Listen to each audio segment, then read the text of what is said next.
Okay, so moving on from that, Ira Parker. He did a Reddit AMA, and we were able to get a couple of questions in there, or at least one question in there regarding the dagger.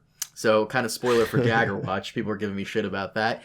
But I picked out 14 Q&As that I thought were pretty important. Okay. And do you mind if I go over some of that with you? No, please. I'm interested. So, I'm sending you the first one here. This is number 1.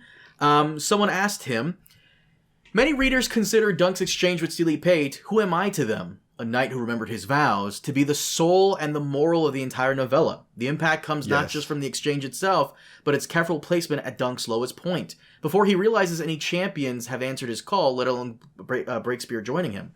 Could you speak to your reasoning in removing, or potentially moving to a later episode, the exchange? Removing it entirely diminishes the soul of the story, and moving it to a later moment weakens its impact, as Dunk has already the favor of the Prince of Dragonstone. It's an odd choice given how faithful you've otherwise been to the novella.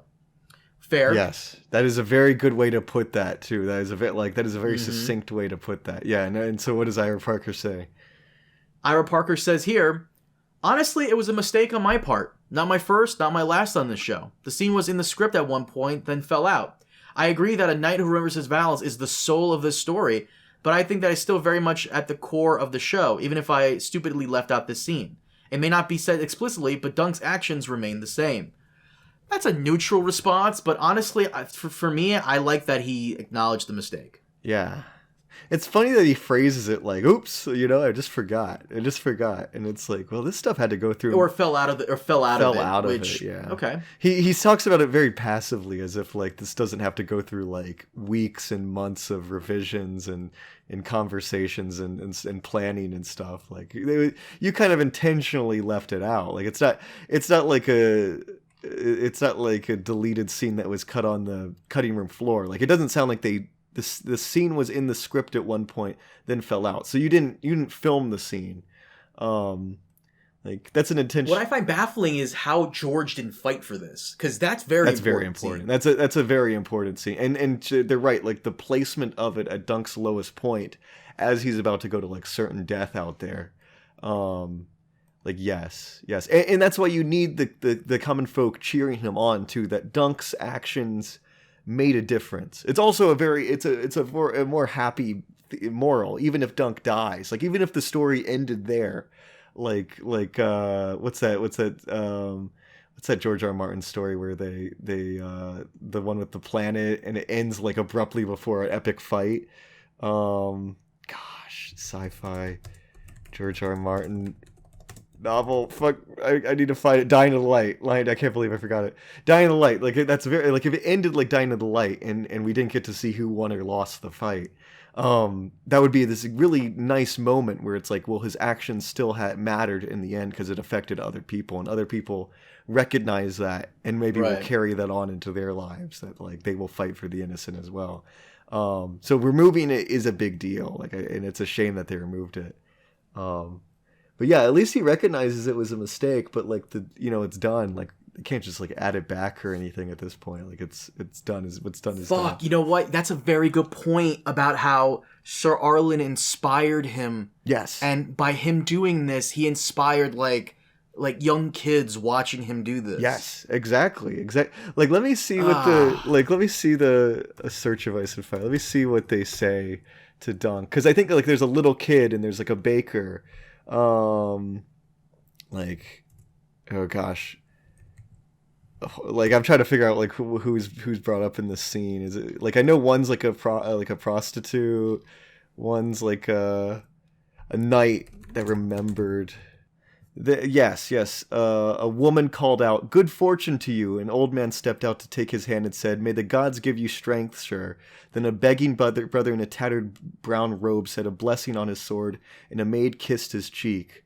"They are for me. Why? Who am I to them? A knight who remembers his vows." Like, the small folk, which hundreds of them already stood along the fence. Like this is many people are out here. Yeah. So you're right. So like the implication is that like he has done what Sir Arlen has done to him. That's really good that you pointed that out, Carmine. That Sir Arlen was this ordinary guy that was a decent person, but he helped Dunk, and he inspired Dunk to also be a decent person and a good person and to stand up for what's right.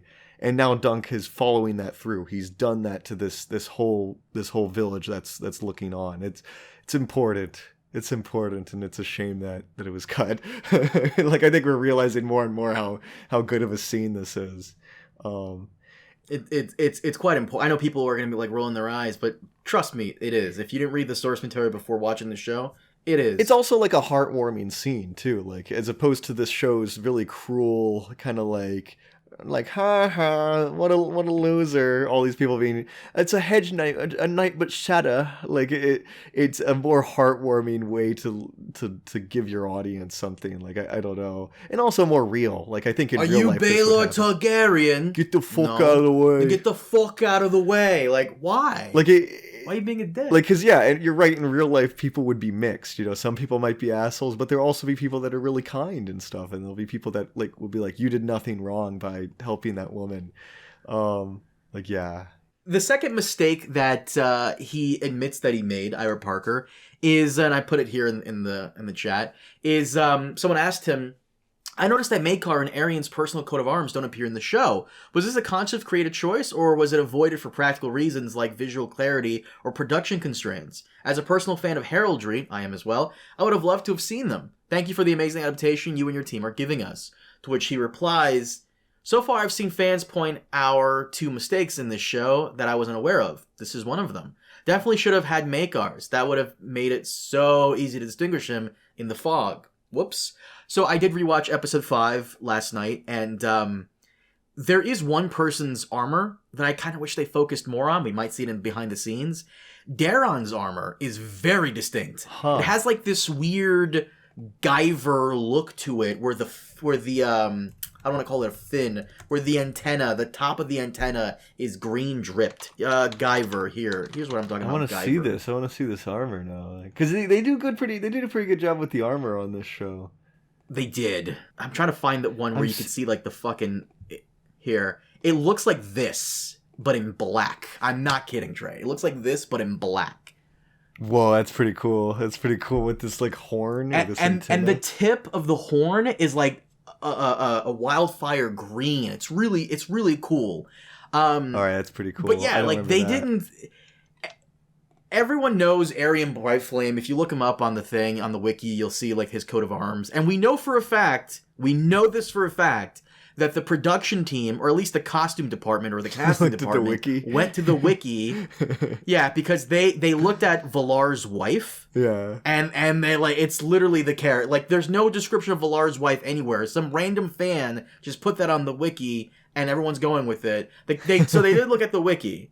So I don't know how I would that is a mistake on his part, but also at the same time, not really that big of a deal. Yeah, in Ira's defense, like he brings up Maekars, like he's like, we should have had Maekars. Like Maekar's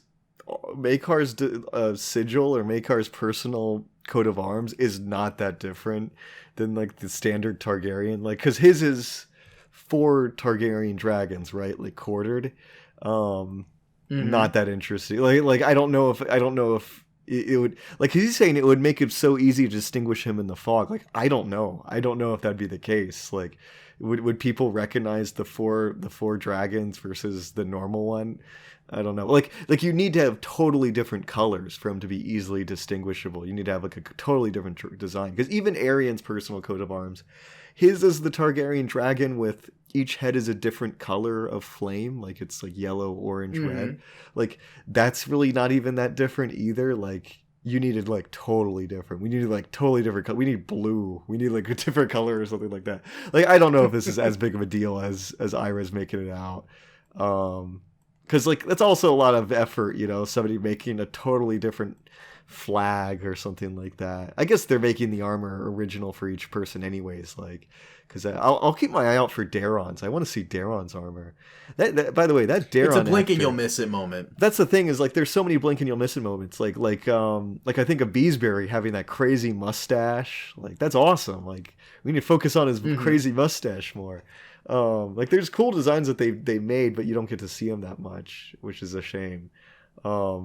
Yeah. Hey, speaking of which, have you seen the people thirsting over Daeron? People are like, Daeron's beautiful Yes. man. That's so funny to me, because Daeron in the books is just kind of this unremarkable guy, and you're right that they chose a pretty attractive actor to play Daeron. I'm looking at, oh my gosh, yeah, the Daeron actor is really attractive. I'm sorry, I'm like thirsting over him now. I'm like, oh my gosh, she's very pretty, very pretty. That's my Apparently type. he signed up to be Jon Snow. He tried right? to be Jon Snow. Yeah.